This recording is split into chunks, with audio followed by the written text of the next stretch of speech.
Hello नमस्कार दोस्तों, एक बार फिर स्वागत है आपका अपने यूट्यूब चैनल पर। कैसे हैं आप लोग? आशा करते हैं अच्छे होंगे, स्वस्थ होंगे और एकदम मस्त होंगे। देखिए, जैसा कि आप सभी लोग जानते हैं, यूपी टेट का नोटिफिकेशन यानी कि विज्ञापन जारी हो चुका है और इसके जो फार्म भरने प्रारंभ हो चुके हैं 27 मार्च से और 26 अप्रैल तक इसके फार्म भरे जाएंगे। इसकी अगर हम बात करें, एग्जाम डेट कब रखी गई है? 2, 3, 4 जुलाई इसकी एग्जाम डेट रखी गई है। और अगर हम बात करें यानी कि जो संशोधन की तिथि है वह 1 मई 2026 रखी गई है। ठीक है, चलिए अब हम बात कर लेते हैं यानी कि जो यहाँ पर ये आप देख सकते हैं, ये पूरा नोटिफिकेशन है। मैंने इसे पूरा पढ़ा था। ठीक है, ये पूरा नोटिफिकेशन है। अगर आप चाहें तो इसे पढ़ सकते हैं, आप इसे डाउनलोड भी कर सकते हैं। जो ऑफिशियल वेबसाइट है UPESSC, ठीक है, वहाँ से आप इसे डाउनलोड कर सकते हैं। तो आज की इस वीडियो में हम बात करने वाले हैं यानी कि जो कास्ट सर्टिफिकेट है, ठीक है, चाहे वह EWS को लेकर हो, ठीक है, चाहे EWS को लेकर हो, SC ST को लेकर हो या फिर OBC को लेकर हो, ये आपके कब के होने चाहिए। ठीक है, ये इसको लेकर जो कैंडिडेट्स हैं उनके मन में काफ़ी ज़्यादा कन्फ्यूजन बना हुआ है, काफ़ी ज़्यादा जो है भ्रम की स्थिति उत्पन्न हुई है कि वह आपका कब का होना चाहिए। ठीक है, तो आज की इस वीडियो में हम इसी के बारे में बात करने वाले हैं। अगर आपने अभी तक जो है चैनल को सब्सक्राइब नहीं किया तो सब्सक्राइब कर लीजिए और बेल आइकन भी दबा लीजिए, जिससे कि जो भी वीडियो मैं अपलोड करूँ उसका नोटिफिकेशन आप तक पहुँच जाएगा। ठीक है, अगर वीडियो आपको पसंद आया हो, ठीक है, यानी कि लास्ट तक देखिएगा। अगर आपको वीडियो पसंद आए तो वीडियो को लाइक ज़रूर कीजिएगा। ठीक है, चलिए तो फिर जो है बिना टाइम वेस्ट किए आज की इस वीडियो को हम स्टार्ट करते हैं। सबसे पहले आप यहाँ पर देख सकते हैं ये जो नोटिफिकेशन है, ठीक है, यानी कि जो जारी हुआ था, विज्ञापन जारी हुआ था, उसके पहले आप जो हम कह सकते हैं नोटिफिकेशन है, इससे आप जो मैंने है पूरा इसे पढ़ा है। ठीक है, इस नोटिफिकेशन को मैंने पूरा पढ़ा है। तो यहाँ पर जो है OBC की अगर हम बात करें तो कोई भी यानी कि डिटेल्स नहीं दी गई, कोई भी एक ऐसी डेट नहीं बताई गई है कि आपका जो है कास्ट सर्टिफिकेट कब का होना चाहिए। एक बात मैं आपको बता देता हूँ, चलिए जो है स्टार्टिंग से हम बता देते हैं आपको। सबसे पहले मैं आपको EWS के बारे में बता देता हूँ। अगर हम EWS की बात करें, ठीक है, EWS की बात करें तो EWS का जो आपका सर्टिफिकेट है वह कब का होना चाहिए। ठीक है, EWS का आपका सर्टिफिकेट होना चाहिए 1 अप्रैल 2025 के बाद का। ठीक है, EWS का सर्टिफिकेट आपका होना चाहिए 1 अप्रैल 2025 के बाद का होना चाहिए। ठीक है, और जो होना चाहिए कब का, यानी कि लास्ट डेट इसकी क्या है, जो फार्म भरने की अंतिम तिथि है उससे पहला होना चाहिए। ठीक है, यानी कि 26 अप्रैल इसकी लास्ट डेट है, तो 1 अप्रैल 2025 के बाद का और 26 अप्रैल 2026 के पहले का बना हुआ होना चाहिए EWS सर्टिफिकेट। ठीक है, अब हम बात कर लेते हैं OBC जो SC ST सर्टिफिकेट वह कब का होना चाहिए। अगर हम बात करें यानी कि SC ST certificate, caste certificate है आपका, तो इसकी जो कोई निश्चित समाप्ति नहीं होती है, यानी कि कोई इसकी एक्सपायरी डेट नहीं होती है। ठीक है, आय का प्रभाव यानी कि SC ST वर्ग के आरक्षण में पारिवारिक आय का कोई रोल नहीं होता है। मुख्य शर्त प्रमाण पत्र जो आपका कितना भी पुराना हो, लेकिन यानी कि जो आपका SC ST सर्टिफिकेट है, कास्ट सर्टिफिकेट है, वह आपका कितना भी पुराना होना चाहिए, इससे कोई भी फर्क नहीं पड़ता। बट जो सरकार के ऑनलाइन जो पोर्टल है उस पर वेरीफाई यानी कि सत्यापित होना चाहिए। ठीक है, तो ये हमारा SC ST के लिए हो गया है। अब हम बात कर लेते हैं यानी कि OBC के लिए।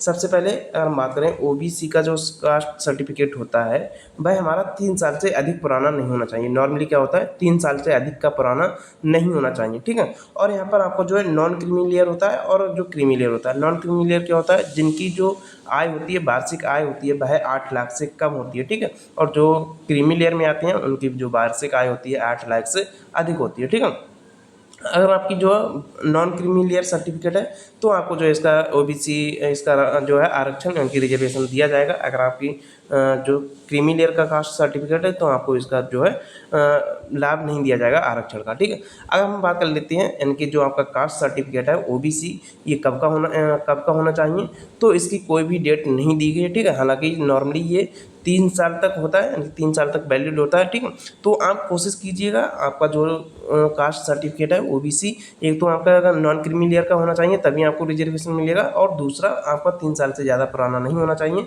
ठीक है, और जो सरकार का ऑनलाइन वेब पोर्टल है उस पर जो है दिखाना चाहिए, यानी कि सत्यापित होना चाहिए, वेरीफाई होना चाहिए। ठीक है, तो कोशिश कीजिएगा 3 साल से ज़्यादा पुराना नहीं होना चाहिए। अगर 3 साल से ज़्यादा पुराना है तो उसे नया बनवा लीजिएगा। इसीलिए यह यानी कि इसी में आपका जो है बेहतर होगा, आपको लाभ मिलेगा। ठीक है, चलिए बाकी अगर हम बात करें, यहाँ पर लिखा भी है कि यदि 3 साल से पुराना जो प्रमाण पत्र ऑनलाइन वेरीफाई हो रहा हो तो वह मान्य हो सकता है। ठीक है, लेकिन भविष्य की किसी भी परेशानी से बचने के लिए लेटेस्ट या नया प्रमाण पत्र बनाना ही सबसे सुरक्षित होगा, सबसे उचित होगा। ठीक है, जिससे कि आपको किसी भी परेशानी का सामना भविष्य में नहीं करना पड़ेगा। ठीक है,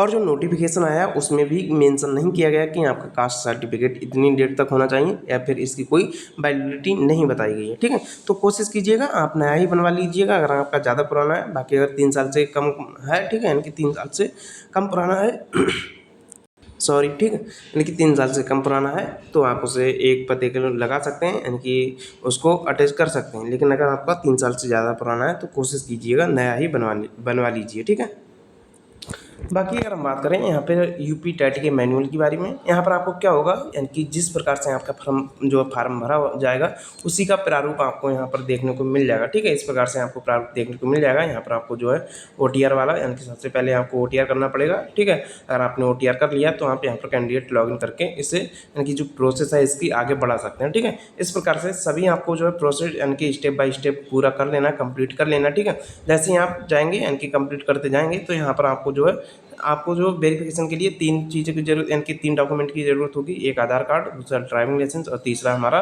पैन कार्ड। ठीक है, इसमें से किसी एक के द्वारा आप जो है वेरीफाई कर सकते हैं। ठीक है, ये आप जैसे यानी कि फॉर्म अप्लाई करेंगे, OTR वन टाइम रजिस्ट्रेशन करेंगे तो आपको सारी डिटेल्स देखने को मिल जाएगी। बाकी यहाँ पर आप मैनुअल देख सकते हैं, इस प्रकार से आपको जो है प्रारूप देखने को मिलेगा। ठीक है, बाकी अगर हम बात करें कास्ट सर्टिफिकेट को लेकर तो इसे आप, ठीक है, मैं इसे थोड़ा ऊपर की ओर स्क्रॉल करता हूँ। आपको इस प्रकार से लाइव जो है फ़ोटो कैप्चर करना होगा वेरीफाई के लिए। ठीक है, उसके बाद यहाँ पर अगर हम बात करें कास्ट सर्टिफिकेट को लेकर, ठीक है, चलिए मैं इसे जो है और ऊपर इसे कर लेता हूँ। ठीक है, चलिए जैसे यहाँ पर हमारा कास्ट सर्टिफिकेट से रिलेटेड, यानी कि जो प्रारूप होगा, यानी कि वो यहाँ पर खुलकर आ जाएगा, वैसे मैं आपको बता दूँगा। ठीक है, ये हमारा कास्ट सर्टिफिकेट से रिलेटेड, यानी कि ऑप्शन आपको मिलेगा। क्या होगा इसमें, अभ्यर्थियों को ड्रॉप डाउन मेनू से अपनी श्रेणी की, यानी कि जो कैटेगरी है एवं विशेष आरक्षण स्पेशल रिजर्वेशन का चयन करना होगा। इसमें आपको क्या क्या ऑप्शन मिलेंगे, रिजर्व यानी कि सामान्य कैटेगरी, और OBC, SC, ST और EWS, ये आपको 4 कैटेगरी देखने को मिलेंगी। ठीक है, रिजर्वेशन वाले सेक्शन में यहाँ पर आप देख सकते हैं कुछ इस प्रकार से आपको देखने को मिलेंगे। ठीक है, अगर आपका OBC वाला है, ठीक है, यहाँ पर हम देख लेते हैं क्या यहाँ पर OBC वाला दिखाया गया है या फिर नहीं दिखाया गया। ठीक है, चलिए यहाँ पर OBC वाला दिखाया गया। ठीक है, यहाँ पर OBC सिलेक्ट करना, फिर उसके बाद आपको नॉन क्रीमी लेयर सिलेक्ट करना। ठीक है, और जो आपका सर्टिफिकेट नंबर है वो यहाँ पर आपको डालना है।